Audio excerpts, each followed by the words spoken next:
Future का मतलब क्या है ये बताते हैं। लेडीज एंड जेंटलमैन, सबसे पहली चीज, अगर आपको ये विश्वास है कि जो आपने किया है शुरू, जिसका फॉर्म आपने भरा है, जिसके साथ आपने हाथ मिलाया है, जिस हवाई जहाज में आप बैठे हैं, जिस रॉकेट में आप बैठे हैं, वो रॉकेट कितना दमदार है पहले वो जानना जरूरी है। अगर ये विश्वास आप में होगा कि जिस हवाई जहाज में मैं बैठा हूं, जिस रॉकेट में मैं बैठा हूं, जिस राजधानी में मैं बैठा हूं, अगर वो टॉप क्लास की राजधानी हवाई जहाज या रॉकेट है, तो क्या होगा? मेरे अंदर विश्वास होगा, मेरे अंदर आत्मविश्वास आएगा, मेरे अंदर कॉन्फिडेंस आएगा कि हाँ, मैंने अपना समय और अपना टाइम, अपना विश्वास सही जगह इन्वेस्ट किया है। तो सबसे पहले इस बिजनेस का पावर समझते हैं, और इस बिजनेस को पावर को समझने के लिए ये मैं आपको बताता हूं कि समय इज एवरीथिंग। कहते हैं ना, समय सब कुछ होता है। अगर सही समय पर सही काम किया जाए तो उसका रिजल्ट अच्छा मिलता है। जो लोग स्टॉक मार्केट में पैसा लगाते हैं वो क्या करते हैं? अगर सही समय पर आपने कोई सही स्टॉक ले लिया, किसी कंपनी का स्टॉक ले लिया, तो आगे आने वाले समय में आप खूब रुपया कमा सकते हैं उस स्टॉक के साथ। ऐसे ही बिजनेस में, व्यवसाय में टाइमिंग इज एवरीथिंग। गलत समय पर गलत बिजनेस शुरू किया, तो मान लीजिए आज कोविड के टाइम पर आप होटल का बिजनेस शुरू करते हैं, चलेगा? बिल्कुल नहीं चलेगा। होटल का बिजनेस में कमी नहीं है, प्रॉब्लम होटल के बिजनेस में नहीं है, ग्राहक ही नहीं आएगा, लोग कमरे में रहने नहीं आएंगे। अगर आप ऐसे कोविड के समय में मान लीजिए एक रेस्टोरेंट शुरू कर दें, एक बढ़िया सा रेस्टोरेंट कलकत्ता में या सिलीगुड़ी में या दिल्ली में बनाए, ग्राहक ही नहीं आएंगे। वीकेंड जो सबसे ज्यादा भीड़ आती है, दिल्ली में तो कर्फ्यू लग गया है वीकेंड में, तो जब ग्राहक ही नहीं आएगा धंधा चलेगा ही नहीं। तो समय is everything, timing is everything. आइए देखते हैं टाइमिंग कैसे चलता है। 1950 का जो दशक था ना, वो प्लास्टिक का दशक था। प्लास्टिक, जिसने भी प्लास्टिक का धंधा किया बहुत रुपया कमाया। नया नया प्लास्टिक आया था, अब तो प्लास्टिक बैन हो रहा है, तब प्लास्टिक नया नया आया था। प्लास्टिक के बर्तन, प्लास्टिक के थैले, जब जिसने उस वक्त सोचा होगा उसने बहुत रुपया कमाया। 1960 का दशक तेल का दशक था, ऑयल का दशक था। नई नई फैक्ट्रियां लग रही थी, नई नई गाड़ियों के मॉडल का इजाद हो रहा था, और जिसने भी तेल में एंट्री करी बहुत मुनाफा होता था। अब तो तेल में इतना मुनाफा है नहीं। लेडीज एंड जेंटलमैन, 1970 का दशक गाड़ियों का दशक था। एक या दो गाड़ी के मॉडल होते थे और ये कंपनियां करोड़ों रुपया कमाती थी। मार्जिन अच्छा होता था, डबल मार्जिन दाम चार्ज किया जाता था। आजकल तो गाड़ी लेने जाइए, दुकानदार अपनी दुकान बेचने को तैयार है, गाड़ियां बिकती नहीं। इतनी गाड़ियां आ गई हैं, इतने डिस्काउंट कंपनियां दे रही हैं। 1970 में जिसने गाड़ियों का बिजनेस किया बहुत रुपया कमाया। 1980 के दशक में जिसने कंप्यूटर का बिजनेस किया बहुत रुपया कमाया। तब सरकार ने नया नया कंप्यूटर खोला था, और दुनिया भर में और भारत में भी कंप्यूटर नए नए आए थे। आज कंप्यूटर 20-25 हजार रुपए का मिल जाता है। लेडीज एंड जेंटलमैन, 1980 का दशक कंप्यूटर का बिजनेस था। जिसने तब कंप्यूटर का बिजनेस किया अच्छा मार्जिन कमाया। 1990 का दशक मोबाइल और इंटरनेट का बिजनेस था। अब तो लगभग कंपनियां नुकसान पर मोबाइल बेचती हैं, इतना कंपटीशन आ गया है। जिसने भी मोबाइल या इंटरनेट का बिजनेस किया, आजकल तो जो हमारे सर्विस प्रोवाइडर हैं वो नुकसान में हमें भारत में इंटरनेट दे रहे हैं, इतना कंपटीशन हो गया। लेकिन 19 लेडीज एंड जेंटलमैन, जो 2000 का दशक है ना, वो डायरेक्ट सेल्स का दशक है। वो higher benefits expected by customer का दशक है, एक अननोन का दशक है। आज हर कंपनी ई कॉमर्स में घुसना चाहती है, और हर कंपनी आपको डायरेक्ट सेलिंग कर रही है। आप किसी भी बड़ी कंपनी को ले लीजिए, लगेज कंपनी को ले लीजिए, मैं नाम नहीं ले रहा, लगेज जो लगेज बनाती है उसको ले लीजिए, कॉस्मेटिक बनाती है उसको ले लीजिए, बर्तन बनाती है उसको ले लीजिए, स्टेशनरी बनाती है उसको ले लीजिए, खाना जो बनाती है उन कंपनी को ले लीजिए। जो कंपनी देखना देखिए आज अपनी ई कॉमर्स के थ्रू डायरेक्ट कस्टमर के तक जाती है। यानी कि ये जो दशक है ये डायरेक्ट सेलिंग का दशक है। वो दिन धीरे धीरे जा रहे हैं जब लोग दुकान पे जाकर माल लेते थे। आज आप अमेज़न का एग्जांपल लीजिए। आज हम जब भी खरीदारी करनी होती है हम अमेज़न पे ऑर्डर डालते हैं, और जिन गांवों में अभी तक अमेज़न या फ्लिपकार्ट नहीं पहुंचा या ई कॉमर्स नहीं पहुंचा, बहुत तेजी से कंपनियां वहां फैल रही। कस्टमर को कन्वीनियंस चाहिए। वो दिन चले गए जब आप सिर्फ डिपार्टमेंटल स्टोर पे जाते थे। अब डिपार्टमेंटल स्टोर पे जाना सिर्फ मौज मस्ती के लिए होता है। हर चीज आज इंटरनेट पे मिलती है, कपड़े खरीद रहे हो, और इतनी बड़ी बड़ी कंपनियां बन रही हैं इंटरनेट पर जाकर के कि आप सोच भी नहीं सकते। यानी कि डायरेक्ट सेलिंग का दशक है, और इस दशक में अगर आपने डायरेक्ट सेलिंग का बिजनेस शुरू किया है या करेंगे तो आप भी अच्छा रुपया कमाएंगे। 1950 में किया होता तो शायद डायरेक्ट सेलिंग में इतना रुपया आपने नहीं कमाया। आज आप मोबाइल का धंधा खोल के देखिए, जिनकी भी मोबाइल की दुकानें हैं, क्या आप करोड़पति हैं? मालूम नहीं, मुझे नहीं लगता। मार्जिन ही नहीं है मोबाइल बेचने, इतना तो कंपटीशन आ गया है, ग्राहक ऊपर से और डिस्काउंट मांगता है, बचता क्या होगा? तो ये है timing is everything, remember. So be happy, अपनी पीठ को थपथपाइए। अगर आप एक मोदी कैरियर है ना, पीठ को थपथपाइए और कहिए भैया सही समय पे एंट्री ली है, हीरो ने सही समय पर एंट्री मारी। Very very important, timing is very very important, feel proud about it. आगे बढ़ते हैं, ये देखिए डायरेक्ट सेलिंग बिजनेस का धंधा देखिए आप पूरे दुनिया में। ये कोई 4 लोगों की होम मीटिंग का धंधा नहीं है। अगर आप किसी ऐसी टीम में है जहां पर आपकी टीम में 4 ही लोग हैं, या 6 ही लोग हैं, या 100 ही लोग हैं, या 200 ही लोग हैं, एक बहुत बड़ा बिजनेस है, एक बहुत बड़ा एम्पायर है। सन 2018 में 14,47,500 करोड़ का बिजनेस हुआ है डायरेक्ट सेलिंग के अंदर। 14,47,500 करोड़, इसमें 8 और 0 लगा दीजिए, देखिए कितना बिजनेस हुआ डायरेक्ट सेलिंग के अंदर। यानी कि जिस बिजनेस एम्पायर में आप हैं, जिस गोल्डन इंफ्रास्ट्रक्चर में आप हैं, वो एक बहुत सॉलिड गोल्डन इंफ्रास्ट्रक्चर है। And this is important to understand, ये समझना जरूरी है, क्योंकि अगर आप ये समझेंगे ना तो और विश्वास के साथ एंट्री ले पाएंगे इस बिजनेस के अंदर। ये सिर्फ कोई डजॉल या साबुन बेचने का बिजनेस नहीं है, ये बिजनेस कोई सिर्फ 2 लोगों का बिजनेस नहीं है, ये बहुत बड़ा बिजनेस एम्पायर है, जिसके अंदर आपको पास शेयर मिला है, आपको एंट्री मिली है अपनी जिंदगी बदलने के लिए।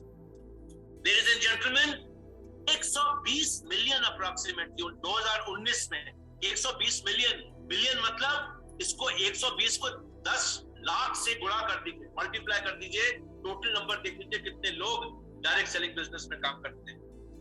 बहुत लोग फुल टाइम करते हैं, बहुत लोग पार्ट टाइम करते हैं इस बिजनेस को। आप जैसा चाहें इस बिजनेस को कर सकते हैं, जैसा चाहें इस बिजनेस को कर सकते हैं। 15 मिलियन लोग इस बिजनेस को फुल टाइम करते हैं, करीबन 44 मिलियन लोग इस बिजनेस को पार्ट टाइम करते हैं, अपनी नौकरी के साथ, अपनी पढ़ाई के साथ, अपने व्यवसाय के साथ। आप जैसे चाहें इस बिजनेस को करिए। जब आपको इस बिजनेस में मजा आने लगे, अच्छी आमदनी आने लगे, आप भी फुल टाइम बन जाइए। तो ऐसा नहीं कि मुझे 8 घंटे देने ही देने, मुझे 20 घंटे देने ही देने, लेकिन जितना समय दो दिल से दो। 1 घंटा देते हो, 1 घंटा दिल से दो, 2 घंटा देते हो, दिल से दो। 120 मिलियन लोग इस बिजनेस में पूरी दुनिया में इन्वॉल्व है, जो अपनी जिंदगियों को बदल रहे हैं। आप उनमें से एक हैं, आपका भी आंकड़ा इसमें है। 2020-2021 का भी सर्वे आया नहीं, कोविड की वजह से ये नंबर और भी बढ़ चुका हो। 2020-2021 दुनिया भर में डायरेक्ट सेलिंग के लिए सबसे बड़ा साल रहा है, और 2022 भी सबसे बड़ा साल रहेगा, मैं आपको गारंटी देता हूं। ये है बिजनेस का पावर, ये है फ्यूचर इस बिजनेस का। हर उम्र के लोग आते हैं। मैं जवान हूं, मैं नहीं कर सकता, मैं बूढ़ा हूं, मैं नहीं कर सकता, ऐसा कुछ भी नहीं है। 18 से लेकर के ऊपर तक की उम्र के, हर तरीके उम्र के लोग आते हैं। बड़े उम्र के लोग आते हैं, मेरी तरह जो 80 साल के हैं वो भी आते हैं, आपकी तरह जवान लोग हैं वो भी आते हैं। ये बिजनेस सबके लिए है। तो नेवर एवर थिंक कि बिजनेस शायद टीचरों के लिए है, गृहिणियों के लिए है, सिर्फ नेटवर्क मार्केटिंग के एक्सपर्ट्स के लिए है, सिर्फ जो बड़ा सोचता है उसके लिए है। ये बिजनेस सबके लिए है, हर उम्र का आदमी इस बिजनेस को कर सकता है। 18 साल मिनिमम एज होनी चाहिए एज पर गवर्नमेंट रूल्स। इस बिजनेस फॉर एवरीबॉडी। आज मोदी केयर में जवान लोग हैं जो लाखों रुपया कमाते हैं, बड़ी उम्र के लोग हैं जो करोड़ों रुपया कमाते हैं। हर उम्र के लोग आज मोदी केयर में डायरेक्ट सेलिंग में सक्सेसफुल हो रहे हैं। लेडीज एंड जेंटलमैन, $1 ट्रिलियन का टर्नओवर अगले 5 साल के अंदर अनुमान है इस बिजनेस के अंदर होने का। $1 ट्रिलियन, अरबों रुपए का धंधा डायरेक्ट सेलिंग में होने वाला है। एक बहुत बड़ा केक है, चॉकलेट केक, पाइनएप्पल केक, जो आपको अच्छा लगे, आपके सामने टेबल पर पड़ा हुआ है, आपके सामने पड़ा है, आपको उसमें से एक बाइट लेना है। अगर आप छोटा सा भी बाइट ले लेना, आधा % भी $1 ट्रिलियन का ले लें, आप ऐसे करोड़पति बन जाए। केक आपके सामने पड़ा है, खाना आपको है, केक मैं रख सकता हूं आपके सामने, खाने वाले आप होने। $400 बिलियन की कमीशन बढ़ेगी अगले 5 सालों में इस बिजनेस के। This is the power of this business. और अभी तो शुरुआत हुई है इस बिजनेस की पूरी दुनिया में और भारत में भी। एक और आंकड़ा आपको दिखाता हूं जो आपके लिए अपॉर्चुनिटी, एक मौका है। भारत की आबादी दुनिया में 17% है। 17% आबादी भारत की है पूरी दुनिया में, यानी कि दुनिया की जितनी आबादी है 17% भारत में से आता है। लेकिन मात्र 0.8% डायरेक्ट सेलिंग बिजनेस है आज भारत के अंदर। 17% आबादी, 0.8% बिजनेस। ये प्रॉब्लम है या मौका है? ये मौका है बॉस। पूरी फील्ड खाली पड़ी, आपको पता है भैया इसमें सोना पड़ा हो, कोई नहीं पहुंचा अभी तक खोदने वाला। ये तो आप देखिए कि पूरा खाली पड़ा है, सोना ही सोना, तेल ही तेल पड़ा है। अब आप खोदने वाले तो बनिए। इतना पावर है इस बिजनेस का, और भारत में इतना पावरफुल क्यों बनेगा ये बिजनेस? आइए आपको कुछ आंकड़े दिखाते हैं। Ladies and gentlemen, ये देखिए, मैं 2 देशों के साथ भारत का कंपैरिजन करूंगा। ये 2 देश दुनिया भर में सबसे बड़े 2 देश हैं डायरेक्ट सेलिंग के। आइए देखते हैं, अमेरिका एंड चाइना। अमेरिका में इस इंडस्ट्री का साइज है 2,62,500 करोड़ रुपए, यानी कि जो इंडस्ट्री का टर्नओवर है वो 2,62,500 करोड़ रुपए। चाइना में कितना है? 2,55,000 करोड़ रुपए। भारत में कितना है? 20,000 करोड़ रुपए। और छोटा है, 17% आबादी में सिर्फ 20,000 करोड़ रुपया। तो अगर मैं डट के लग जाऊं, और अगर चाइना जैसा देश और भारत जैसा और अमेरिका जैसा देश ही कर सकता है, तो भारत सोचिए क्या कर सकता है। 2025 तक अनुमान है इस बिजनेस का टर्नओवर 64,500 करोड़ रुपया होगा। अब देखिए आगे कुछ आंकड़े और देखिए, कितनी डायरेक्ट सेलिंग कंपनियां रिकॉग्नाइज्ड अमेरिका में, 1000 से ज्यादा डायरेक्ट सेलिंग कंपनियां रिकॉग्नाइज्ड। चाइना में 100 और भारत में मात्र 18। यानी कि ये तो 10 ही लोग हैं, 18 ही लोग हैं सोना उठाने के लिए। पूरा भारत खाली पड़ा है बॉस। आबादी कितनी है? अमेरिका की 33 करोड़, चाइना की 139 करोड़। अभी लेटेस्ट आंकड़ा मैंने लिया है, करीबन 134 करोड़ भारत की आबादी है। अगले कुछ सालों में 134 करोड़ रुपए भारत की आमदनी होगी। इतनी बड़ी आमदनी, इतना बड़ा पोटेंशियल। हर किलोमीटर में अमेरिका में सिर्फ 93 लोग रहते हैं, चाइना में 145, भारत में 382 लोग। देखिए, बीओएम करना, अपॉर्चुनिटी मीटिंग करना, होम मीटिंग करना, प्लान दिखाना, डेमो करना, 1 किलोमीटर में आप 382 लोगों को प्लान दिखा सकते हैं। चाइना में मात्र 145 और भारत और चाइना और अमेरिका में मात्र 90। पावर देख रहे हैं आप इस बिजनेस का देश। जो रॉकेट कितना बढ़ेगा। कॉस्ट ऑफ ट्रेवल देखिए, मीटिंग करने के लिए खर्चा होता है। अमेरिका में सफर करना ट्रेन में, हवाई जहाज में बहुत महंगा है, चाइना में भी बहुत महंगा है। भारत में तो हवाई जहाज में 2,500 की टिकट मिल जाती है अगर आप एडवांस में ले लेते। आप 5,000 रुपए में, 6,000 रुपए में गोवा घूम के आ सकते हैं जब सीजन नहीं होता। Ladies and gentlemen, low cost of travel further support करता है आपको आपके बिजनेस को बढ़ाने के लिए।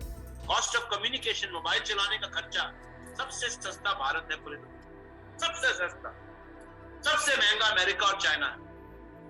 हम सब जानते हैं जो भारत की मोबाइल कॉल के रेट है, आपने पढ़ा जरूर होगा, दुनिया में लगभग सबसे चीपेस्ट इंटरनेट।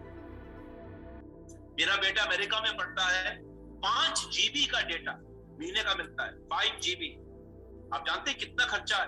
$100 पर मंथ, $100, $1 75 रुपए का है। 75-100 रुपए का 5 GB डेटा, या तो खुले में डेटा पड़ता। आपने कभी देखा ही नहीं होगा अपने फोन पे डेटा चल रहा है। This is the power of Bharat. ये भारत का पावर है। फैमिली टाइज, ये बिजनेस रिश्तों का बिजनेस है। अमेरिका में रिश्ते बड़े कमजोर रहते हैं, सबसे हाईएस्ट डाइवोर्स रेट है। लोग शादी करते हैं, 3 महीने बाद छोड़ देते हैं, 3 साल बाद छोड़ देते हैं। बच्चे और माँ बाप में कुछ ज्यादा रिलेशन बनता नहीं है। चाइना में रिलेशनशिप हाई है, भारत की तरह है, लेकिन सबसे ज्यादा रिलेशनशिप, बड़े बुजुर्गों की इज्जत, परिवार की इज्जत, भाई बहनों की इज्जत, अगर आज भी सबसे ज्यादा होती है कल्चर, वो भारत के अंदर। जहाँ इतना कल्चर हो, जहाँ इतना प्रेम हो, इतनी रिश्तेदारी हो, शादी हो जाए तो आप सोचते हैं किसको छोड़े, इतने लोगों को आप जानते। ये रिश्तों का देश है। इससे बढ़िया डायरेक्ट सेलिंग और कहाँ हो सकती है? कितने लोग जरूरत पास गाड़ियां बंगले हैं। चाइना में कम लोग जरूरतमंद हैं, पिछले कुछ सालों में उनका ग्रोथ बहुत हुआ है, लेकिन भारत में कितने लोग जरूरतमंद हैं सोचिए। क्या हम जितने भी लोग आज इस मीटिंग में हैं या जो लोग इस मीटिंग में नहीं है, कितने लोगों ने भारत में अपने सपनों को पूरा किया है? कितने लोग आज भी अपने सपनों के साथ समझौता कर रहे हैं? तो इतना होने के बावजूद ये 20,000 करोड़ का बिजनेस अमेरिका और चाइना से क्या आगे नहीं जा सकता? बिल्कुल जाएगा। ये इंडस्ट्री अभी इंडिया में नहीं है, आप देखिए इस इंडस्ट्री की स्पीड आगे आने वाले सालों में। और आप ऐसे गोल्ड माइन पे बैठे हो, क्यों नहीं बनोगे मिलियनियर? बल्कि मुझे तो वर्कशॉप का नाम रखना था, चाहिए था गो बिलियनियर वर्कशॉप। गो बिलियनियर वर्कशॉप। कितना रुपया आप इस बिजनेस में कमा सकते हैं? This is the power. आप जब इस पावर को समझोगे तो लगने लगेगा कि बॉस 10 लाख रुपए महीना कमाना मुश्किल नहीं है देश के अंदर। इस देश में अगर आप सही तरीके से बिजनेस करें ना, चाहे डायरेक्ट सेलिंग करें या कोई भी बिजनेस करें, सही तरीके से काम करें तो पोटेंशियल की कोई कमी नहीं। इतनी आबादी वाले देश में, इतने अच्छे देश में, इतने जरूरतमंद वाले देश में कोई भी बिजनेस बढ़िया चलेगा अगर आप उस बिजनेस को ठीक तरह से बिल्ड करें। This is the power. And ladies and gentleman, सबसे अच्छी चीज, अब तो डायरेक्ट सेलिंग का लॉ भी आ गया है दिसंबर एंड में। इससे बढ़िया चीज क्या हो सकती है? अब आपकी सरकार ने, भारत सरकार ने डायरेक्ट सेलिंग को रिकॉग्नाइज कर दिया है, लीगल बना दिया है, और इससे बड़ी खुशखबरी आपके लिए नहीं हो सकती। अब जितनी बिलियां हैं वो खत्म होंगी और शेयर ऊपर उठेंगे, और मोदी के कोई शेयर नहीं, एक बब्बर शेयर। तो एक बहुत बढ़िया चीज है कि जिस इंडस्ट्री में आज मैं हूं, आज मैं गर्व के साथ बढ़िया तरीके से मोदी केयर में काम कर सकता हूं, क्योंकि मोदी केयर एक लॉ अबाइडिंग कंपनी है पिछले 25 सालों से, और आगे भी जो भी गाइडलाइंस होंगी आपकी मदद से लॉ उसको फॉलो करेगी, और इस इंडस्ट्री को बड़ा बनाने में एक बहुत इंपॉर्टेंट रोल प्ले करेगी पूरे भारत के अंदर। So this is the future. ये आपका फ्यूचर है। आप इतने बड़े एक चीज के अंदर आए हैं, अगर आप इसको समझ पाएंगे तो आपको एक विश्वास होगा कि बॉस सही स्टॉक लिए है, स्टॉक मार्केट में जाके कोई एरा वेरा स्टॉक नहीं लिया है, सही जगह पैसा लगाया है, सही जगह समय लगा रहा हूं, सही जगह अपनी मेहनत लगा रहा हूं। Very very important first chapter, welcoming the future. Very very important.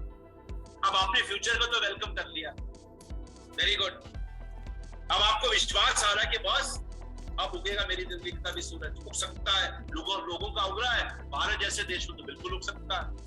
अब क्या करना है, नेक्स्ट चीज क्या करनी है? अब ये सोचिए कि आप इस बिजनेस में अगर आओगे तो क्यों आओगे? अच्छा, बहुत लोग ये सिखाते तो है वाई क्लियर करो, वाई क्लियर करो, पर प्रॉब्लम क्या है, दुनिया में ना वाई नहीं क्लियर करते। क्यों नहीं मैं रुपया कमाता किसी भी चीज? अगर मैं अपनी नौकरी में आगे नहीं बढ़ रहा हूं, अगर मैं अपनी पढ़ाई में आगे नहीं बढ़ रहा हूं, अगर मैं अपने धंधे में आगे नहीं बढ़ रहा हूं, अगर मैं जिंदगी में आगे नहीं बढ़ रहा हूं, आप जानते हैं सबसे बड़ा कारण क्या है? मुझे पता नहीं बढ़ना क्यों आगे। सबसे बड़ी प्रॉब्लम, इट्स अ फैक्ट। और जब मुझे पता ही नहीं क्यों करना है, आप कितने भी अच्छे स्कूल में चले जाइए, कितने भी अच्छे कॉलेज में चले जाइए, कितना भी अच्छा ट्यूशन टीचर लगा लीजिए, मैं आपको गारंटी देता हूं आपके नंबर कभी नहीं आएंगे, मेरे नंबर कभी नहीं। होता है ना, अच्छे स्कूलों में माँ बाप बच्चों को भेजते हैं तो भी बच्चे का फ्यूचर नहीं बनता। क्यों?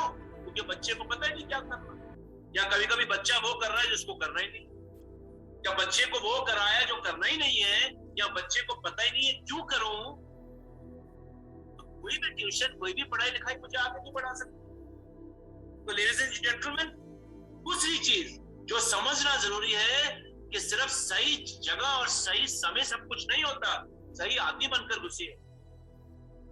वो पुरानी कहावत है ना जी, सही जगह सही समय पर सही जगह। इस इंपॉर्टेंट साथ साथ में कि सही इंसान बन के उसमें घुसिए, क्योंकि अगर आप right person in the right place at the right time नहीं होंगे तो राइट प्लेस और राइट टाइम मेरी भी मदद नहीं कर सकता।